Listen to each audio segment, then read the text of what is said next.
Greetings everyone, and Great here for another Age of Empires 4 replay. Spawn on the south side as the orange Zuzi's Legacy, we got the Duck. Spawn on the north side as the blue Byzantine, we got VortiX with a lowercase I. It's got a cistern going on up, collecting, building a house.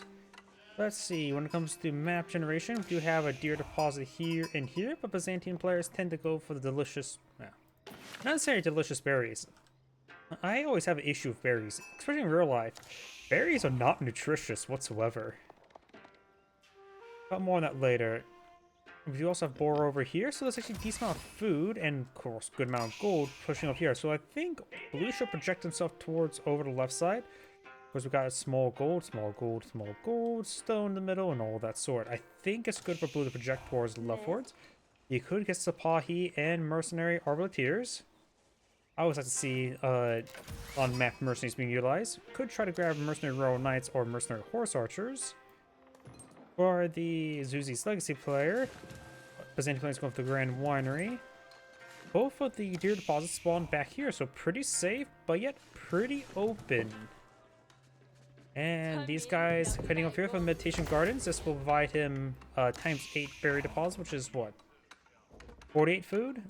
And of course, got this stone deposit and a good amount of wood. Maybe 2 stone deposits. I can never tell if this does or doesn't grab. Because sometimes games based on like if something gets affected or not is based on the point of origin, so the center of the piece of rock. But this game's pretty lenient when it comes to aura effects, so I'm pretty sure this does grab stone. So there's gonna be a lot of passive stones, so maybe some outposts with cannoneer emplacements everywhere. Maybe go for fast castle and got eye for some whatchamacallit? Shaolin monks? I don't know why I'm having trouble. Unique combat monks. I forget what they're called exactly. I don't know why I'm just having trouble remembering that. Grand Winery deployed in the field. Pretty much staple for the Byzantines. Byzantines deployed in the field. And more scouts deployed by the Zuzi's Legacy. His initial scout is actually a Chinese scout, not a Zuzi's Legacy scout. So there's going to be 2 scout icons up here. Deal with it. Scout here, so Lumitani push rate 4. It is not even a hardened Lumitani, so his damage output's not great. These villagers can go up and shank him. Hand cannon emplacement from the town center gets a good shot there. And can probably hop inside, fire some missile barrages. And now we do have the mercenary contracts give us the Longbone, Lance Connects, and Streltsy.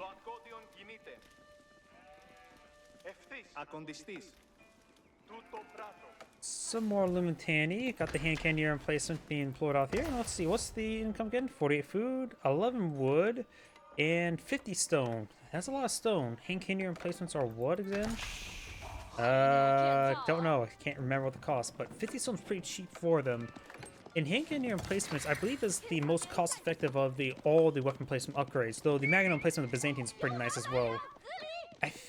Honestly, I think Chinese and Zuzi's Legacy players should actually eye hand cannoneer placements more often than spring golem placements. They're a bit more cost-effective, especially in stone cost. Scout is down, not a big surprise. He may want to stop cooking up these delicious venison. Does drop it there. Zunchnu pushing way forward. Take up the sheeple. It does do 12 damage per volley. The sheeple has 12 health. Lumitani, we'll see a bit of volley there. He does do a bit of moonwalk there. And we do have a round of longbone plant by the Byzantine player.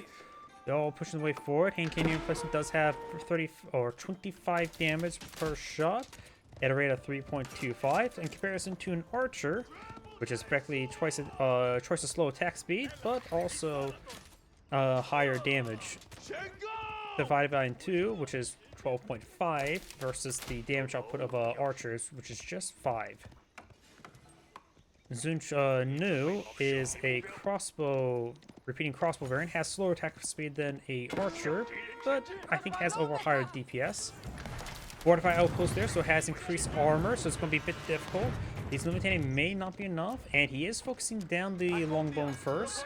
The Lumitani pose a bigger threat to it. If the shield's up, they take a little 50% less damage.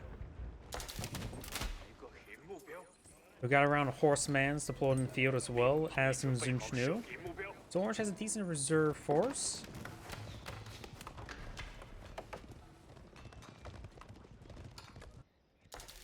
And Orange just slowly grabbing the venison. It's a pretty safe path. He doesn't have to deploy too many scouts. You can always go for a decent number of scouts to grab his opponent's venison as well. The Byzantine player is going to deploy out some Creo siphons. Siege engineers almost complete. You can also deploy out some siege towers if you so choose. I have said it was a good idea to deploy out siege towers. I said he can. How much do siege towers even cost anyway? 125 stove or wood. No, that's actually dirt cheap, and yet that's still too expensive.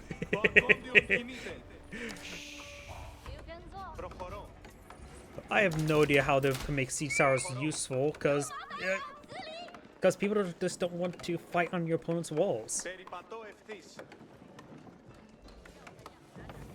I don't think there's any way to make siege power towers more attractive. I've only ever had to build one once before. And it was actually somewhat effective because I was trying to put units on top of my opponent's walls. There was no, and yeah, that's pretty much it. Was it a wall into his civilization? Not really. It was just simply a wall towards his base. It doesn't make any poor sense. It was on the map. I forget what it's called, where it's a giant wood deposit in the middle of the map.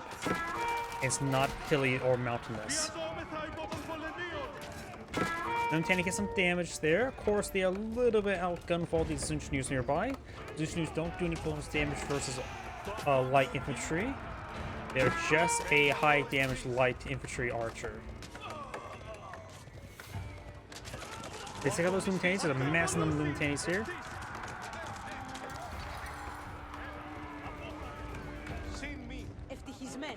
They're no longbowman flying field. He's not lost a single one. Those one is quite battered, bruised, and beaten. And probably bleeding. Scouts trying to grab these venison as well. This one will escape. This one does drop his cargo. Oh, look at this. This piece of venison is now in a position where blue can easily grab it. Say thank you, orange. Or thank you, blue. To orange. Longbowman, of course, is a long-range archer variant. It does have a slower movement speed, as same as crossbowmen and men-at-arms, which men-at-arms are also pretty good for English, which is the longbowman unit that they deploy on the field. Of course, this is Byzantines, which is not English. I don't even think they speak English. I don't even think the English speaks English. They speak some sort of weird old English, not the proper English of America. They should speak more American. Either way, we do have the Creo Siphon outplaying field, single outpost here. Creo Siphons do siege damage, not fire damage, so the firearm is not important, just health. And I'm going to cough.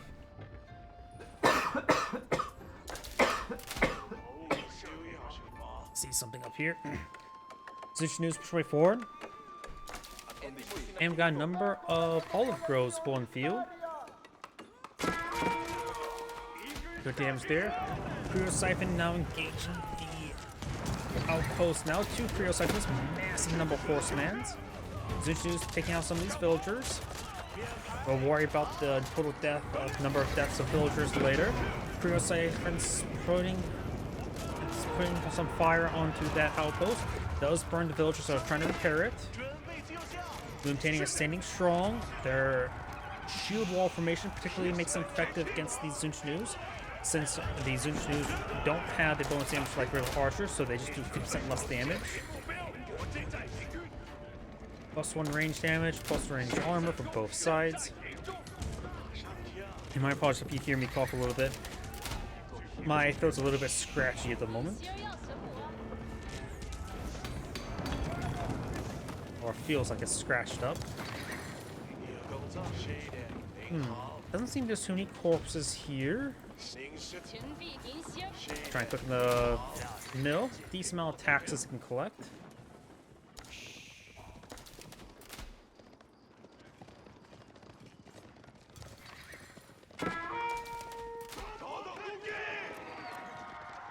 Number of these villagers could go down.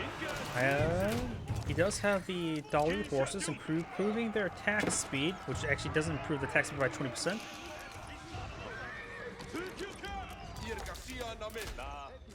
The base attack speed of their horsemen is 1.75. So to improve the attack speed by 20%, I would assume it would be like times 0.8. And in which, if you think about it, that should at least decrease attack by 0.2 times by another 0.754, which my offhand math is not great at the moment, but we'll just call that, oh wait, no, should be, it's pretty simple. Should reduce it by 0.35 attack speed, which is simply not the case. These guys should be attacking faster than around 1.4 rather than 1.47. It's not a true 20%, it's actually close to 15% if I has the offhand math. I was trying to think how to find 3/4 of 0.2 and I realized, oh, just 0.15. Sorry, just trying to explain my math, but I probably explained it poorly, like my math.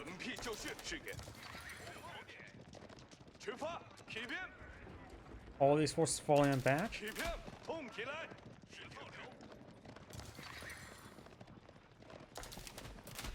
Horsemen falling back. They do have severe amount of damage on them. Got 21 Zunchus, 21 horsemans, 2 scouts. Another outpost being established here. This outpost has not been rebuilt, nor the mining camp. They're trying to collect some berries. Zuzi's Legacy Player actually has quite a bit of resource stockpiled up. Has enough resources to age up. He is aging up to the Mount Lu Academy. Gives him access to various Imperial official research.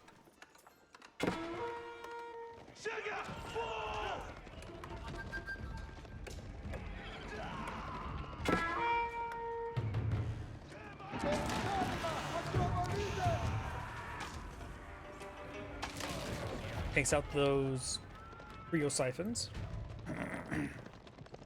Golden Horn Tower now being deployed on the field by the Byzantine player.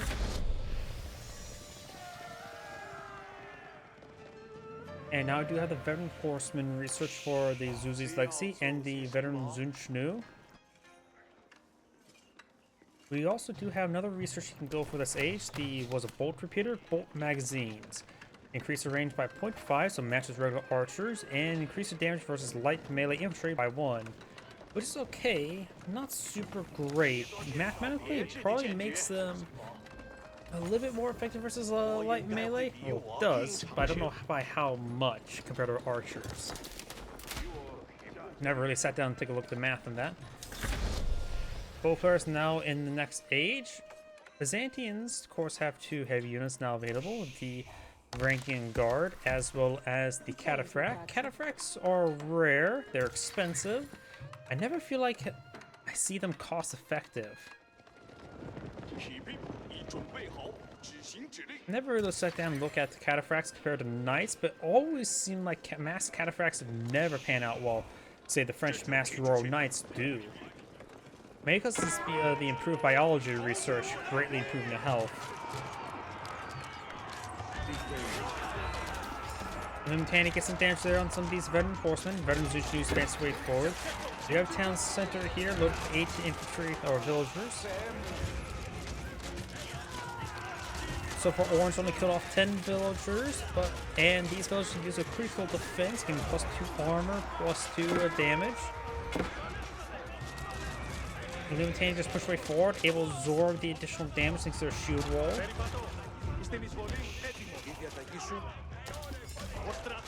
Orange's assault did fail.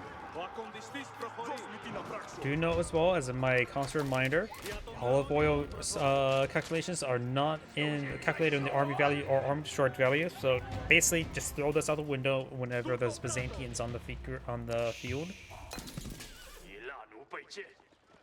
Got some crossbows now being deployed in the field. Though there hasn't been any heavy units deployed out just yet, nor is there. Got longbowmen being pulled on out. So overall crossbowmen, I can understand putting a handful of them on the field, just a small number.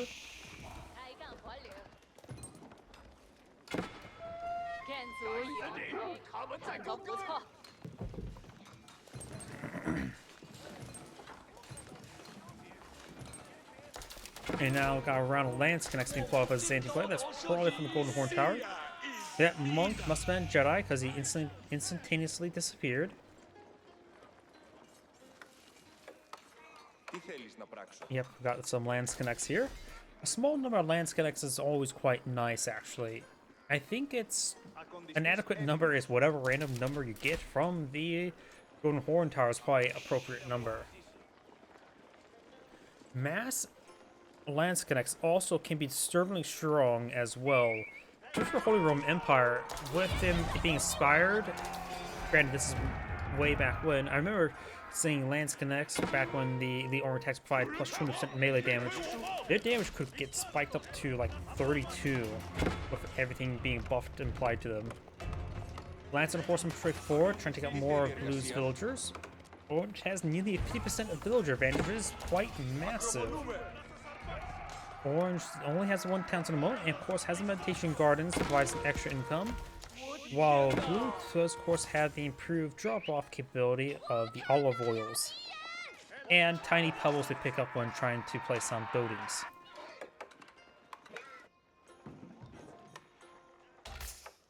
Oh, okay, those villagers are being re-tasked now to over here.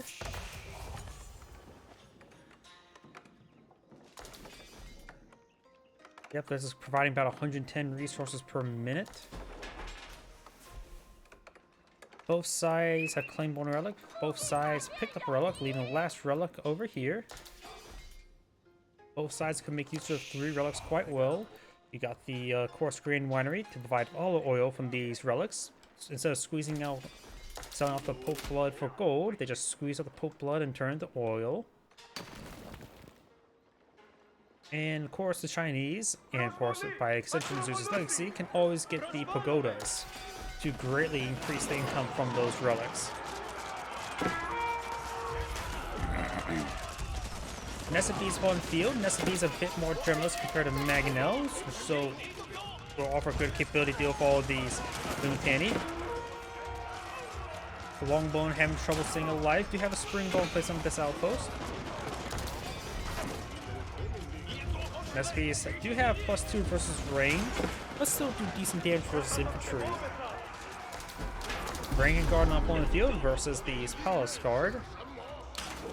You got the Fast Guard and the Berserking Guard. Zhangin towered upon field, so now he's Song Dynasty, which I forget what all the dynasties are for Zuzi's legacy. Going back to the weapon slit upgrade, remember the hand cannon slits only cost 50 stone. They're actually really cheap. Springle placement does cost 125. Of course, one costs 25 gold, the other one does cost 50 gold, which does add the cost. But I do think the hand cannon slit is just a little bit better, because the hand cannon slit is 25 damage every 3 seconds. This is 41 damage every nearly 4 seconds, but of course it's 3.88. But I think the hand cannon slits just offer a bit more protection. Though you do have to worry about more fortified outposts, of course. 100 stone does add up. But sometimes extra villager storage space is also pretty nice.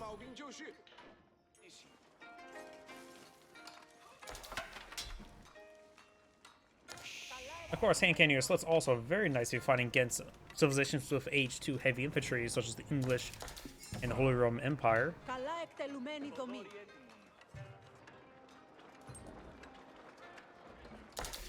We've got triple Nessabees here. It's gone for a decent number of crossbowmen and Palace Guard. No veteran spearmen, just hardened spearmen. Hardened veteran spearmen's on the way. Bring guard, trying to torch down some of these outlying outposts. Got these villagers clicked up the board. Delicious Pumbaa. So has 3/4 of his meat left. Outpost being established here. Very nice. Very open forward position for spotting. Grand Winery has 2 relics on the inside. There's still 1 relic not claimed for the moment.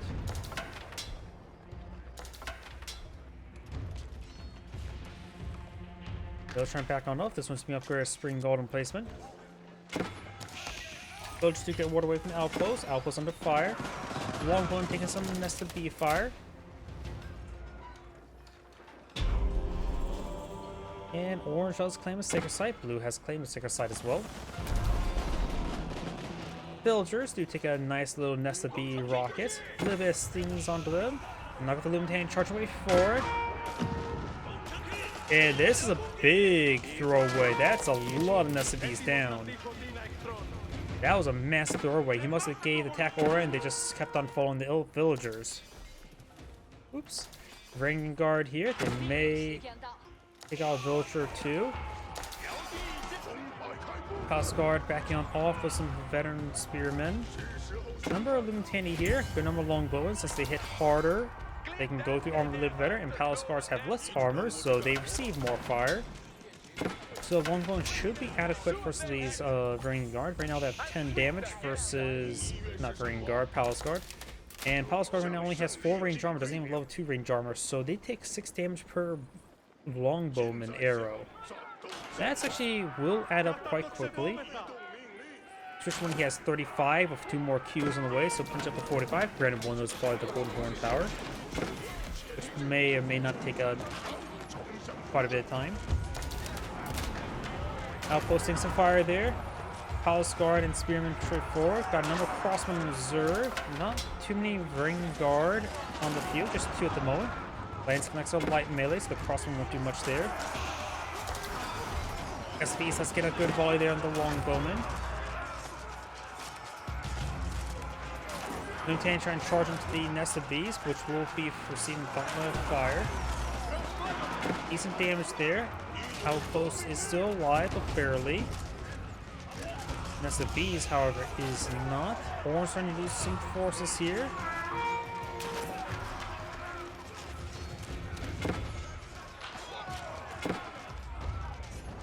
Orange has an army size of 3 versus 52. That's not good. No nest of bees on the build queue. More spearmen, more crossbowmen. I think Zuchu's maybe a little bit better at this moment in time. He's not finding enough heavy units, more crossbowmen. So small forcemen wouldn't be half bad over here. I wonder how the villagers fared. Now the berry's there, so I'm not so sure. 3 villagers on Pumbaa, trying to collect some gold. Zeus's legacy player has a decent amount of resources of all of them, while the Byzantine player has a small reserve as well, but it's not as much.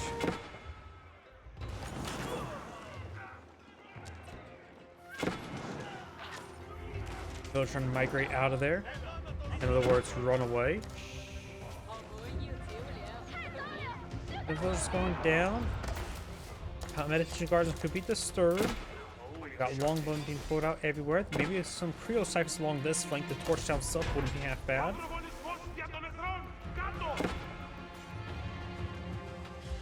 You'd be surprised if it also as well. One thing could be useful is grab a couple of these guys, send them down the corner, and just have them start building some Creole siphons. And when next big conflict get engaged, just move it up into your opponent's space, and it will get quite a bit of damage done. You'd be surprised how well backlighting siege engineers can do. Palace Guards may need to engage those Varangian Guard. We intend to gain some more of these villagers. Got 3 granaries here.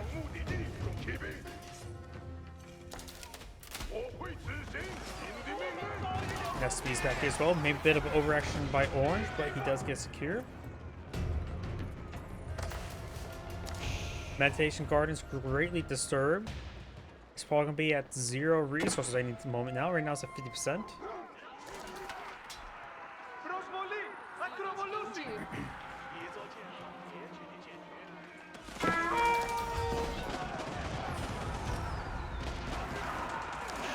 Palace Guard and Spearman push quick forward. Bit of damage on these forces.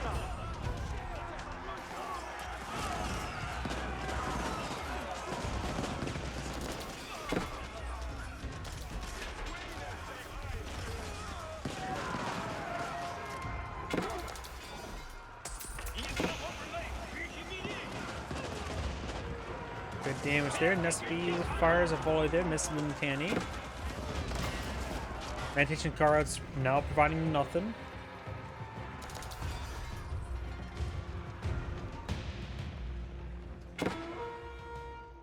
Over here, we do have Vanguard pursuing the monk. That last relic still on the map.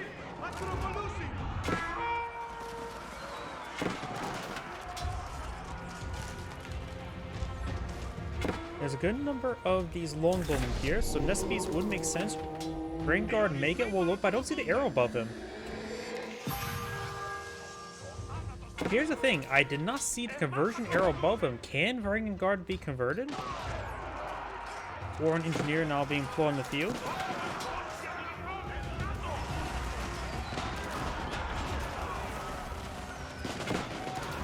Good amount of damage there. With one engineer company now being deployed in the field, his longbowmen will have the arrow volley ability.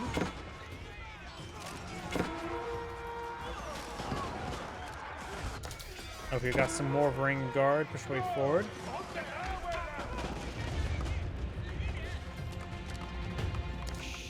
Zuzi's legacy players are very far from aging up. The Byzantine player has a far superior number of villagers.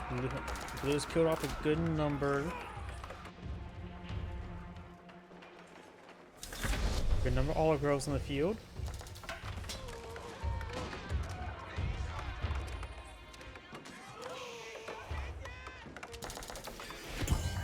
Veteran or elite mercenary contracts now being employed in the field, as well as elite Lumitani. I wonder what else he's going to go for. He may spend all of his olive oil on the 4 engineering company's units, but the passive abilities are not bad as well. Silk bow may be a good research eye for the Byzantine player if you really want to maintain longbow production. And now do you have the 4 engineering company for the Zuzi's legacy player. I'm not sure how effective that will be. He has a lot of wood in reserve.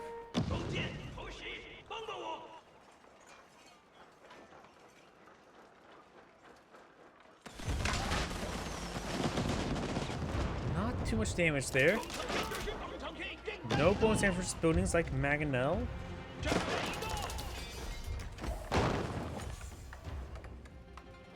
Vanguard could pull out the axe and start berserking.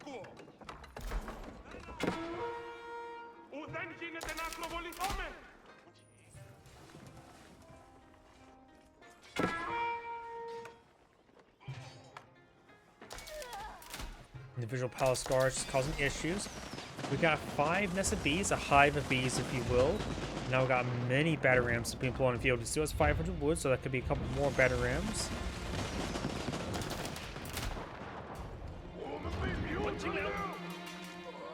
Those units do get cleaned on up.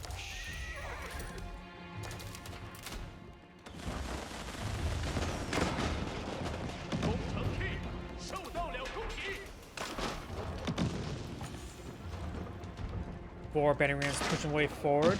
Nest bees help protect them. Villagers push way forward. This may be a good time for nested bees. Fires a volley on those forces. Lumitani push way forward. Looks like the villagers are getting hit quite hard by the nested bees. Some of these nested bees are going down to the melee units. Doesn't have a proper anti-melee infantry capability on the field at the moment. French cannon now deployed in the field. We've already some long bowmen. More Lumitani push way forward with some Lance Connect support. Ample Lance Connects can make them rip apart these spearmen. Orange armies being cleaned on up. More reinforced orange armies here. But it's not looking good for orange at the moment. He did lose another nested bee. They're all cannons creeping straight forward. These supposed to be cleaned on up, and orange does back the game now. This is great saying thank you for watching, and on to the next replay.